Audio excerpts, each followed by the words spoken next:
Hey guys, स्वागत है आपका आपके अपने चैनल साइंस विद जैज़ में। तो आज का वीडियो क्लास 10th के chapter number 1 chemical reactions and equations का एपिसोड 3 है। तो हमने केमिकल रिएक्शंस के बारे में एपिसोड 1 एंड 2 में काफ़ी डिटेल में पढ़ा। तो आज हम टाइप्स ऑफ केमिकल रिएक्शंस के बारे में पढ़ने वाले हैं। तो केमिकल रिएक्शंस जो होते हैं वो 7 टाइप्स के होते हैं। तो ये वो 7 टाइप्स लिखे हैं, that is combination reaction, decomposition reaction, displacement reaction, double displacement reaction, precipitation reaction, exothermic and endothermic reaction, oxidation reaction and reduction reaction। और आज की इस वीडियो में हम ये 4 टॉपिक्स के बारे में डिस्कस करने वाले हैं, इन 4 टाइप्स ऑफ केमिकल रिएक्शंस के बारे में पढ़ने वाले हैं। So let's see the first type which is combination reaction, और जिसको हम सिंथेसिस रिएक्शन भी बोलते हैं।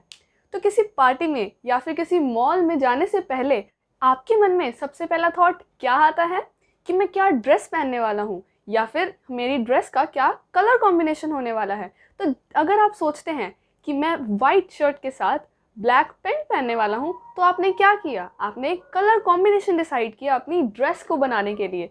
तो जैसे कि वाइट शर्ट और ब्लैक पेंट ने आपकी ड्रेस फॉर्म की, एक सिंगल चीज़ फॉर्म की, तो ऐसे ही कॉम्बिनेशन रिएक्शन में भी ऐसा ही होता है। दो चीज़ें मिलकर एक सिंगल सब्सटेंस बनाती हैं, तो हम उसे कॉम्बिनेशन रिएक्शन कहते हैं। जैसे कि आप देख सकते हैं स्टेटमेंट यहाँ पर लिखी हुई है। तो ये एक चीज़ और ये एक चीज़ मिलकर एक सिंगल सब्सटेंस फॉर्म करती हैं। सो आप इस एग्जाम्पल को अपने माइंड में रख सकते हैं, और जो ड्रेस वाला एग्जाम्पल मैंने बताया उसको आपको सिर्फ अपने माइंड में रखना है, एग्ज़ाम में नहीं लिखना। जो एग्ज़ाम में लिखने वाले एग्जाम्पल्स हैं वो हैं ये एग्जाम्पल्स, जो कि हैं जब हाइड्रोजन गैस क्लोरीन गैस के साथ रिएक्ट करती है तो 2 molecules of hydrogen chloride gas form होते हैं। तो आपने देखा दो चीज़ों ने मिलकर एक सिंगल सब्सटेंस बनाया। सो जब भी आपको ऐसा कुछ दिखे कि दो चीज़ें मिलकर एक सिंगल सब्सटेंस बना रही हैं, तो आई एम श्योर कि आपके माइंड में कॉम्बिनेशन रिएक्शन की डेफिनेशन फटाक से याद आ जाएगी। ओके, सो सेकेंड एग्जाम्पल है कैल्शियम ऑक्साइड जब सॉलिड फॉर्म में H2O यानी वाटर के साथ रिएक्ट करता है तो कैल्शियम हाइड्रोक्साइड फॉर्म होता है, कैल्शियम हाइड्रोक्साइड फॉर्म होता है। सो नेक्स्ट रिएक्शन है डीकम्पोजिशन रिएक्शन। डीकम्पोजिशन का मतलब होता है एक चीज़ टूटकर 2 या 3 चीज़ बनाती है, तो उसे हम डीकम्पोजिशन कहते हैं। तो ऐसे ही डीकम्पोजिशन रिएक्शन में यही होता है कि एक सिंगल सब्सटेंस 2 या 3 सब्सटेंसेस फॉर्म करता है। तो डीकम्पोजिशन जो रिएक्शन है वो 3 टाइप के होते हैं, thermal decomposition reaction, photochemical decomposition reaction and electrolytic decomposition reaction. तो इनमें ये 3 टाइप की जो रिएक्शन है, इनमें हो क्या रहा है कि जो एनर्जी है वो 3 फॉर्म में प्रोवाइड की जा रही है, हीट, लाइट एंड इलेक्ट्रिसिटी। यानी थर्मल के लिए जो एनर्जी है वो हीट की फॉर्म में प्रोवाइड हो रही है, फोटोकेमिकल के लिए लाइट की फॉर्म में प्रोवाइड हो रही है, और इलेक्ट्रोलिटिक के लिए इलेक्ट्रिसिटी की फॉर्म में हीट एनर्जी जो है वो प्रोवाइड की जा रही है। सो लेट्स सी कि इनके एग्जाम्पल्स क्या क्या हैं। थर्मल डीकम्पोजिशन रिएक्शन का एग्जाम्पल है calcium carbonate in solid form. इसको जब हम हीट करते हैं तो calcium oxide in solid and carbon dioxide gas form होती है। सो आपने देखा कि एक सिंगल सब्सटेंस जिसको हम एनर्जी प्रोवाइड करते हैं in the form of heat, light या फिर इलेक्ट्रिसिटी, तो वो जो है वो 2 पार्ट में डिवाइड हो जाता है, या 2 से ज़्यादा भी हो सकता है रिएक्टेंट्स के हिसाब से। इस एग्जाम्पल को भी आप अच्छे से अपने माइंड में रख लीजिएगा।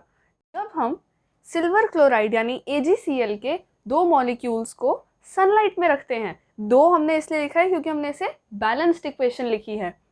तो जब हम सिल्वर क्लोराइड को सनलाइट में रखते हैं तो Ag यानी सिल्वर और क्लोरीन फॉर्म होता है, यानी जो सिल्वर क्लोराइड था वो सिल्वर और क्लोरीन गैस में डीकम्पोज हो गया, यानी टूट गया। सो एक सब्सटेंस जो है वो 2 अलग अलग सब्सटेंसेस में कन्वर्ट हो चुका है या डीकम्पोज हो चुका है with the help of sunlight. तो ये है फोटोकेमिकल डीकम्पोजिशन रिएक्शन का example. So let's see the third type, जो कि है इलेक्ट्रोलिटिक डीकम्पोजिशन रिएक्शन। उसका एग्जाम्पल क्या है, जब हम वाटर को इलेक्ट्रोलिसिस, वाटर की इलेक्ट्रोलिसिस की जाती है, यानी उसे इलेक्ट्रिसिटी प्रोवाइड की जाती है। उसका एक स्पेशल एपरेटस होता है, यानी उसका स्पेशल सेटअप होता है।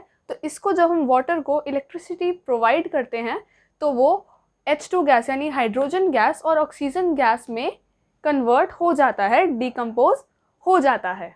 तो third type of chemical reaction है डिस्प्लेसमेंट रिएक्शन।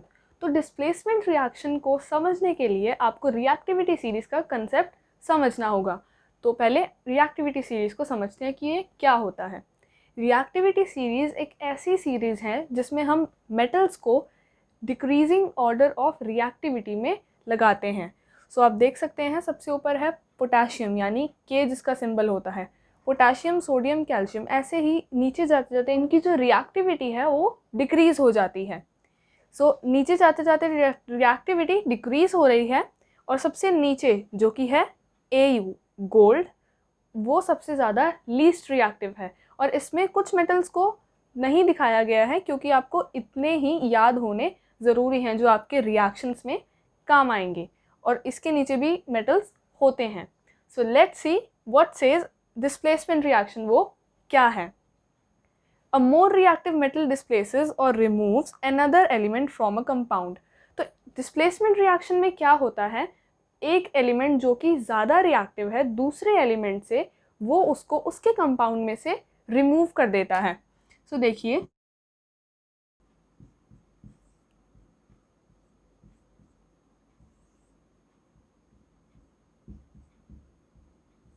इसमें क्या हुआ कि एक जो मोर रिएक्टिव एलिमेंट था उसने लीस्ट रिएक्टिव एलिमेंट को उसके कंपाउंड में से रिप्लेस करके अलग कर दिया। सो ये एक तरीका है जिससे आप इसे समझ सकते हैं। सो इसके जो थियोरेटिकल एग्जाम्पल हैं वो हम देखते हैं क्योंकि इन्हें हम एग्ज़ाम में नहीं लिख सकते। So let's check it out. Iron plus copper sulphate gives iron sulphate plus copper. तो यहाँ पे क्या हुआ, दो एलिमेंट्स हैं आयरन और कॉपर, जिसकी रिएक्टिविटी सीरीज़ में से हम चेक करते हैं कि कौन सा ज़्यादा रिएक्टिव है। सो देखिए आयरन यहाँ पर है और कॉपर उससे नीचे है, यानी आयरन जो है is more reactive than copper. तो क्या होगा, आयरन कॉपर को उसके कंपाउंड में से रिप्लेस कर देगा, रिमूव कर देगा, यानी हटा देगा। सो कॉपर इस कंपाउंड में से हट गया और अलग हो गया। सो इसको हम कहते हैं डिस्प्लेसमेंट रिएक्शन। सेकेंड एग्जाम्पल क्या है, सेकेंड एग्जाम्पल में एलिमेंट्स हैं लेड और कॉपर। तो इनकी पोजीशन आप रिएक्टिविटी सीरीज में देख सकते हैं। लेड है यहाँ और कॉपर उससे नीचे है। सो अभी भी जो लेड है वो ज़्यादा रिएक्टिव है कॉपर से इस एग्जाम्पल में भी। सो क्या होगा, लेड कॉपर को उसके कंपाउंड में से रिप्लेस कर देगा और साइड में रख देगा। सो ये है डिस्प्लेसमेंट रिएक्शन। सो ऐसे ही हमारा लास्ट आज का जो रिएक्शन है वो क्या है, double displacement reaction. Double displacement reaction में क्या होता है कि दो कंपाउंड्स रिएक्ट करते हैं और उनके जो आयंस हैं वो एक्सचेंज हो जाते हैं। कैसे, देखिए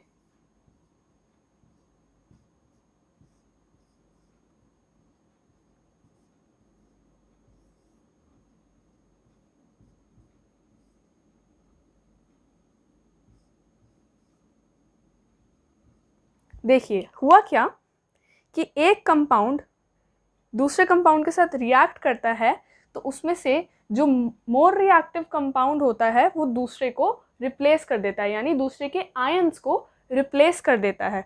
देखिए इस एग्जांपल में एक मेटल जो है वो है सोडियम और दूसरा है बेरियम। सो आप सोडियम और बेरियम को रिएक्टिविटी सीरीज में देखें कि सोडियम कहाँ है और बेरियम कहाँ है, तो उससे पता चल जाएगा कि कौन सा ज़्यादा रिएक्टिव है और कौन सा कम रिएक्टिव है। तो सोडियम आप देख सकते हैं सेकेंड मोस्ट रिएक्टिव मेटल है और बेरियम का तो इस रिएक्टिविटी सीरीज में कोई नामो निशान ही नहीं है। इसका मतलब वो बहुत ज़्यादा लेस रिएक्टिव है। सो सोडियम क्या करता है, सोडियम बेरियम क्लोराइड में से बेरियम को रिप्लेस करके सोडियम क्लोराइड फॉर्म कर लेता है और जो बेरियम है वो बचा है वो सल्फेट के साथ जुड़कर बेरियम सल्फेट का कंपाउंड बनाता है। सो सेकेंड एग्जाम्पल देखें, बेरियम क्लोराइड, यानी इसमें जो मेटल है वो है बेरियम और इसमें मेटल है कॉपर।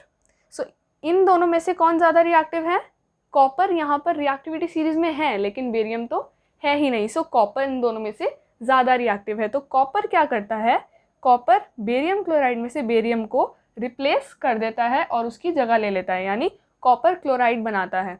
और जो बेरियम बचा वो बेरियम सल्फेट के साथ जुड़ के बेरियम सल्फेट बनाता है।